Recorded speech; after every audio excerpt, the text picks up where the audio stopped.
Hi Cheyenne, how you doing? I got your work up for your bid for the Winter Olympics in Budapest, Hungary. So good job. I think you've got a really good start here. I think that there's some things that you've done very well. This is a really good setup with Olympic history and introducing the city. This is fantastic right here because this is really very relevant. A lot of locations choose not to, the local populations choose for one reason or other not to have the Olympics located in their regions. So that's important, and I think that you point to research on that, so that's excellent. Introduce the city, fantastic. Culture, culture. I think is it's pretty obvious by now that based on a lot of my comments, just about to every student, that culture is going to hold the rich culture in these locations is very possibly going to hold some of the visual solutions in terms of your visual representations of the Olympics and the graphics, et cetera, that we'll be working on. You talk about the infrastructure, that's great and a really good introduction. And then you talk about tourist attractions, then you just kind of stop from there. So what I would recommend is let's talk about some things that really need to be included in, by the way, good job on your citations, by the way. Some things that need to be included in your final report, which is due week 2. So the first and foremost, I think, is weather. Is this location able to hold a Winter Olympic event? And you can look at the IOC recommendations for the weather. The weather recommendations for a host city and see what they have to say in terms of what the average temperature, the average snowfall, et cetera, et cetera. So take a look at that, at weather, and point to research on that. Also, you definitely want to talk about venues for sporting events and ceremonies. Does Budapest have a current infrastructure that will allow for the retrofitting of specific buildings and specific event centers to be used for the Olympics? And if so, also talk about what kind of venues would need to be built from scratch. Really important considerations there. Also, in terms of venues, talk about accommodations for athletes, coaches, media, and guests.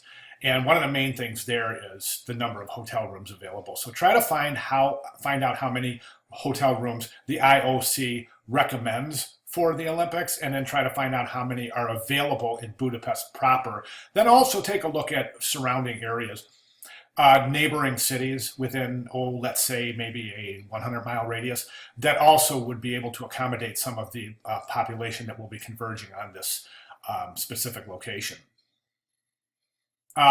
Research that also. Tell us exactly how many hotel rooms are available and how many IOC recommends. I'm not sure exactly how many athletes are expected to attend the Olympics, but that's another thing that you want to address there. Leisure activities for participants when not competing, and you got into that a little bit when you talked about tourist attractions.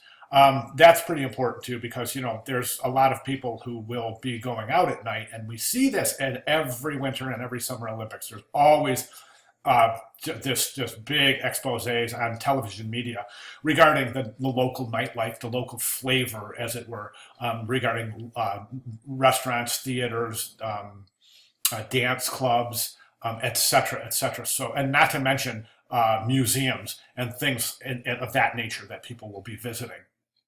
Talk about that a little bit.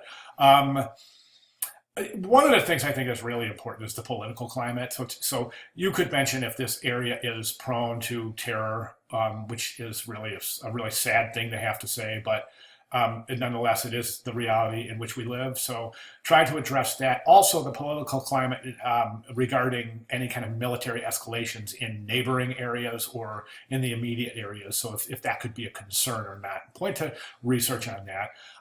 Is the area prone to natural disasters? Talk about that. Pollution, and also the carbon footprint. You want to mention that, since you mentioned that some areas don't, the indigenous peoples or the local populations are not interested in having an event of this magnitude for some of the negative things that can happen after the Olympics leave. So talk about the carbon footprint as well. I mean, how badly is the event going to, let's say, mar the local countryside? And I say that as a loose term, meaning that a lot of times these winter Olympic event host cities have a lot of buildings and a lot of event centers that are left to ruin.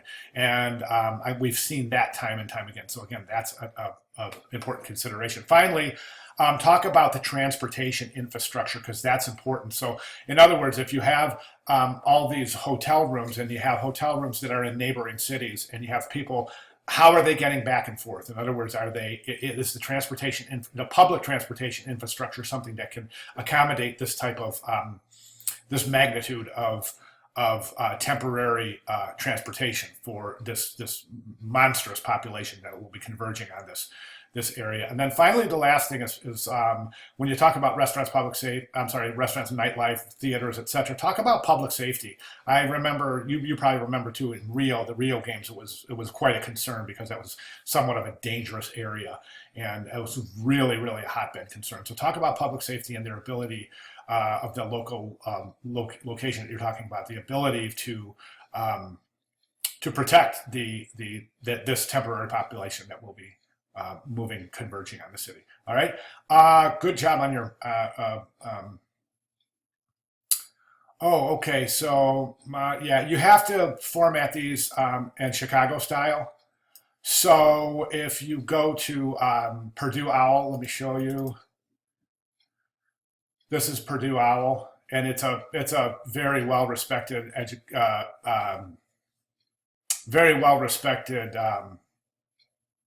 resource for education in terms of formatting your citations.